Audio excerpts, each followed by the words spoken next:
Okay, here's an additional work problem. It's a cable lifting a bucket. Okay, so in this case I have a 50 meters of cable, and the cable has a total mass of 100 kilograms. It's lifting a safe with a 200 kilogram mass. Okay, so here's my depiction of the cable, 50 meters long, and the mass at the end of the cable, which is 200 kilograms. Okay, so the first thing I need to do is find the linear density of the cable. Okay, in which case I know that I have 100 kilogram cable and I have 50 meters of it. Therefore I have 2 kilograms per meter as my density. Okay, so similar to the last example, I'm going to estimate the amount of work required, and I'm going to use n equals 5. So I'll take the length of the cable and divide by my number of iterations, or I'm going to break it into slices, and that'll give me 10 meters per slice. So if I come over to my cable,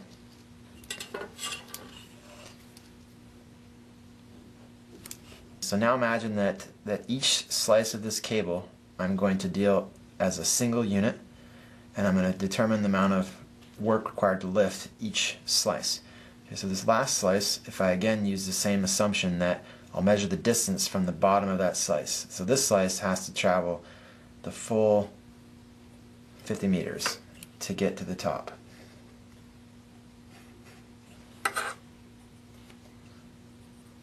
Whereas the second slice only has to travel 40 meters.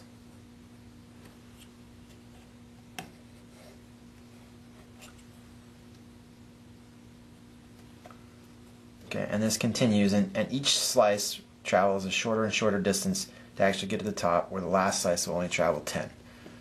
Okay, so again, work is going to be the summation of all the force times the distance. So now I need to determine force. So I start off with trying to find out how heavy each slice is. So I start off with my linear density of 2 kilograms per meter. But kilograms is not a force, so I have to convert it to a force by multiplying it by gravity. Okay, when I multiply it by gravity, the kilograms and the meters per second squared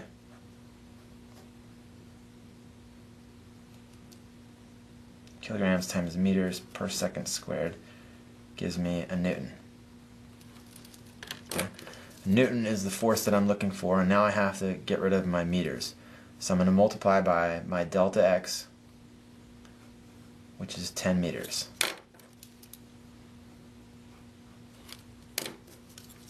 Okay. And then I'm going to multiply this by the distance that each slice has to travel to get out. Alright, so the weight of my cable now is 196 newtons times the distance. So this tells me how heavy each 10 meter link is. Okay, so the work required is going to be the 196 newtons times the distance the first slice has to travel, 50 meters.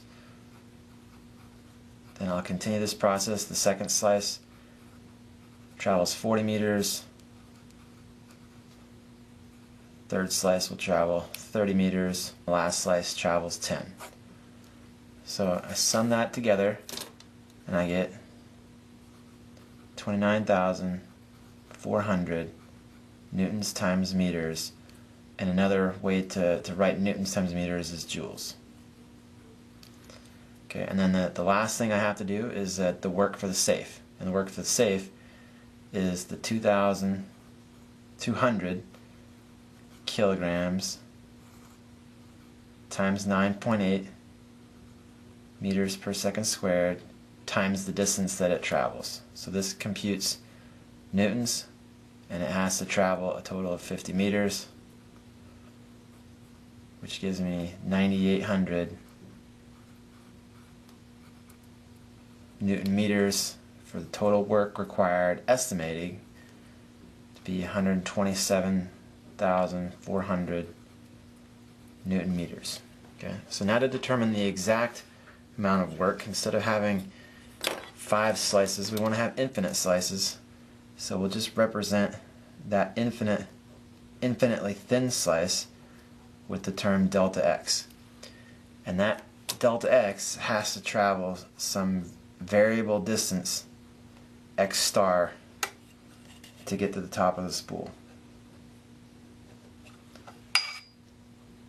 Okay, and again, it doesn't matter where you draw your delta x. The delta x can be down at the top, at the bottom, or the top. It's just a representative slice because we have infinite slices in here. Okay, so to determine the work, I still need to find out how heavy each slice is. So I still have 2 kilograms per meter times 9.8 meters per second squared.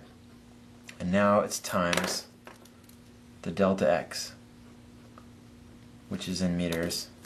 And now I'm multiplying by the distance each slice has to travel, which is my x star. Okay, so this becomes the integral of 19.6 x dx,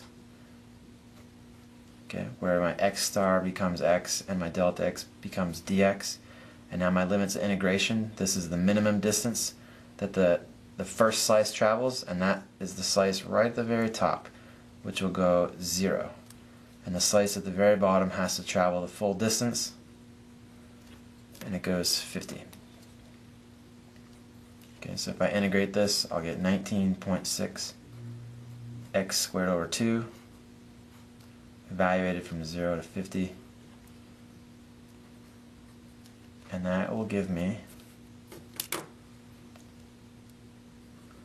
24,500 Newton meters plus the constant 98,000 Newton meters for a total of 122,500 Newton meters. Okay, notice I estimated 127.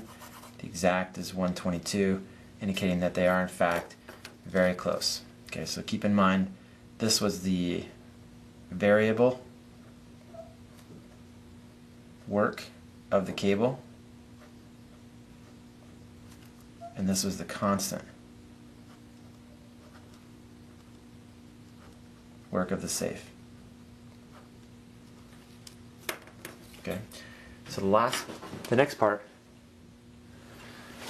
is to determine the work to lift 30 meters of the cable. Okay, so we're only lifting a portion of the cable now. Okay, so I'll set up my diagram exactly the same. I still have delta x. That delta x will still travel some x star distance to get out.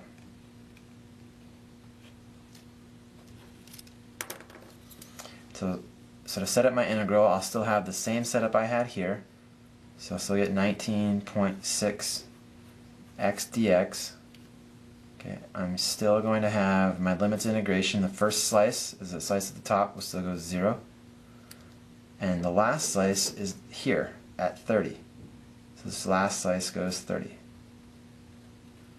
Now I need to add additional terms here. Okay, again, this is my variable component.